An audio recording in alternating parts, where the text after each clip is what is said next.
শ্রীমন মহাপ্রভু বললেন, যাই একবার কপতেশ্বর মহাদেবকে দর্শন করে আসি। দামোদর আর মুকুন্দ সঙ্গে গেল।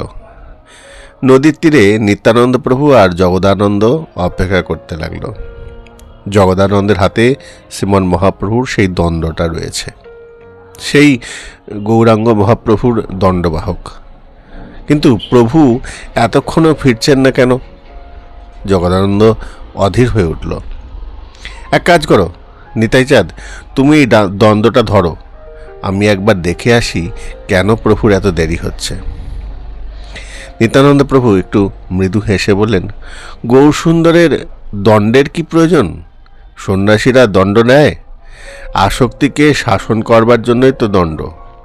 স্বয়ং ভগবানের আবার আসক্তি কি? নিত্যানন্দ প্রভুর মনে হলো এই দণ্ড শুধু তাকেই দণ্ড দেবার জন্য। আমি যাকে হৃদয়ে বহন করছি তিনি আবার দণ্ডকে বহন করে চলবেন, এটা ঠিক সহ্য হয় না, অসহ্য। সুতরাং আজ এই দণ্ডের দণ্ড হোক। দণ্ডকে তিনি খণ্ড খণ্ড করে নদীতে ভাসিয়ে দিলেন। নিতাইচাঁদ। জগদানন্দ ফিরে এসে জিজ্ঞাসা করলেন, ও প্রভু, দণ্ড কই? 3 টুকরো করে ভেঙে দিয়েছি, ভেঙে নদীতে ভাসিয়ে দিয়েছি, বললেন আমাদের নিতাইচাঁদ। কি সর্বনাশ! জগদানন্দের মুখে ভয়ে পাংশু হয়ে গেল। এখন তবে কি হবে? যার দণ্ড তিনিই ভেঙেছেন, তোমার এত ভয় পাওয়ার কি আছে? ভাবাবিষ্ট শ্রীমন মহাপ্রভু দণ্ডের খোঁজ করলেন না। 18 নালায় এসে বাহ্যজ্ঞান ফিরে পেয়ে শ্রীমন নিত্যানন্দ প্রভুকে বললেন, কই আমার দণ্ড দাও। তুমি প্রেমাবেশে আমার উপর পড়লে, আর আমি তোমাকে নিয়ে আমার হাতে ধরা দণ্ডের উপর পড়লাম।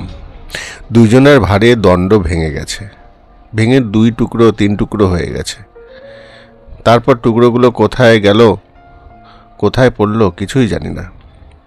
এমন একটা মিষ্টি হাসি দিয়ে নিতাইচাঁদ আমার গৌরসুন্দরকে বললেন। না প্রভু, জগদানন্দ বলে উঠল। না প্রভু, এটা নয়।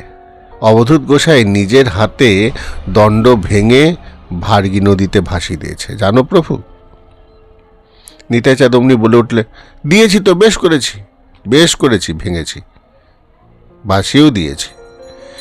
নিত্যানন্দ প্রভু বিরক্ত হয়ে বললে, একখানা শুকনো বাঁশ, তাকে আবার বইতে হবে? এ তো কোনো গ্রন্থ নয়, বই নয়, এটাকে নিয়ে বইতে হবে?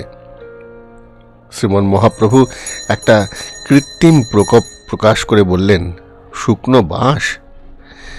যে সন্ন্যাসীর দণ্ডে সমগ্রে দেবলোক বিরাজ করছে, যা ত্যাগ ও ধর্মের প্রতীক, তাকে তুমি সামান্য একটা শুকনো বাঁশ বলছ? হ্যাঁ বলছি তো বলছি, 100 বার বলবো, 100 বার বলবো, আবার বলবো। সে বাঁশ তুমি বুকে করে বয়ে বেড়াবে, এ আমার পক্ষে অসহ্য।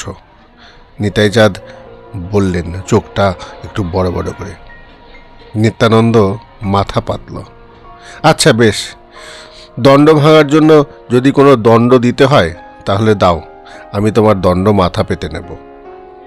অন্তরে গভীর প্রসন্নতা, বাইরে প্রভুর ক্রোধ ভাব জাগিয়ে রাখলেন। বললেন, আমার সবেধন এই দণ্ড ছিল, আমার সঙ্গে সাথী, তোমরা তাও রাখলে না। বেশ, যাও, আমার আর তবে কাউকে প্রয়োজন নেই, কোনো সম্বন্ধ রইল না আমার কারোর সাথে, আমি একাই জগন্নাথ দর্শনে যাব। সে কি কথা? সবাই আপত্তি করল, সবাই বলল, প্রভু না না, এ হতে পারে না। প্রভু বললেন, হ্যাঁ, আমি একাই যাব, তোমাদের সঙ্গে একত্রে যাব না, হয় তোমরা আগে যাও, নয়তো আমি আগে যাই। সেখানে বিচক্ষণ মুকুন্দ দাস ছিলেন। তিনি একটু হেসে বললেন, প্রভু তুমি আগে যাও, আমরা তোমার সঙ্গে পেছনে পেছনে আসছি।